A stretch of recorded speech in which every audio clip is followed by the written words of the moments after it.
অভিন্ন দেওয়ানি বিধির পক্ষেও সওয়াল করেন লেখিকা তসলিমা নাসরিন। তিনি বলেছেন যে বাংলাদেশে হিন্দু মহিলাদের কোনো অধিকার নেই, বাংলাদেশে বাবার সম্পত্তির অধিকার পান না হিন্দু মহিলারা। বৈষম্য ঘোচাতে অভিন্ন দেওয়ানি বিধি জরুরি সরব হয়েছেন লেখিকা।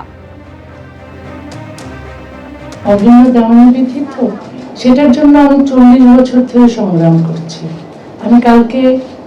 আমি বলেছিও যে বাংলাদেশে এবং ভারতবর্ষে, পাকিস্তান, এই উপমহাদেশে এই অভিন্ন দেওয়ানি বিধির খুব দরকার। আসলে পৃথিবীর যে কোনো সভ্য দেশেই এই অভিন্ন দেওয়ানি বিধি আছে, কারণ এক দেশ এক আইন আমরা চাই, সবার জন্য সমান আইন চাই।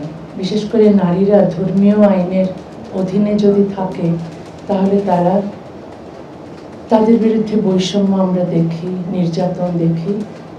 তো সেইগুলো চলে যায় যদি আমরা সমান অধিকারের ভিত্তিতে অভিন্ন দেওয়ানি বিধি তৈরি করি। বাংলাদেশে হিন্দু মেয়েদের কোনো অধিকার নেই, ওখানে হিন্দু মেয়েরা কোনো পিতার সম্পত্তির অধিকারী হতে পারেন না। কিন্তু ভারতবর্ষে সেই হিন্দুদের জন্য যে আইন ছিল 1956 হিন্দু অ্যাক্টে, সেটা সমানাধিকারের ভিত্তিতে করা হয়েছে, কিন্তু বাংলাদেশে করা হয়নি। সুতরাং হিন্দু মেয়েদের ওখানে স্বাধীনতা পেতে হলে, অধিকার পেতে হলে অভিন্ন দেওয়ানি বিধির দরকার, এবং সেটা সম্পূর্ণ সমান অধিকারের ভিত্তিতে হতে হবে। বাংলাদেশে মুসলিম মেয়েরা বৈষম্যের শিকার ধর্মীয় আইনের কারণে।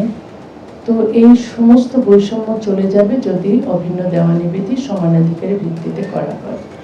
প্রায় 2 দশক পর কলকাতায় ফিরেছেন লেখিকা তসলিমা নাসরিন। আর সেই প্রসঙ্গে বলতে গিয়ে তিনি বললেন, এক সরকার আমাকে থাকতে দেয়নি, এক সরকার আমাকে আসতে দেয়নি, এই সরকার আমাকে আসতে দিয়েছে, এটাই পার্থক্য। পার্থক্য তো আছে, এক সরকার আমাকে বের করে দিয়েছিলেন, দ্বিতীয় সরকার আমাকে আসতে দেননি, তৃতীয় সরকার আমাকে আসতে দিয়েছেন। তো তিনটে পার্থক্য তো আছে।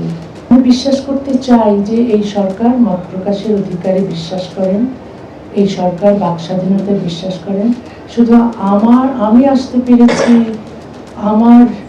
আমি ভিন্ন মত প্রকাশ করলেও আমি এখানে এই শহরে বা এই রাজ্যে প্রবেশ করার স্বাধীনতা পেয়েছি, সেটাতেই আমি সীমাবদ্ধ থাকতে চাই না। আমি চাই অন্য যাদের ভিন্ন মত আছে তারাও যেন একই রকম স্বাধীনতা উপভোগ করে। এবিপি আনন্দ, এগিয়ে থাকে, এগিয়ে রাখে।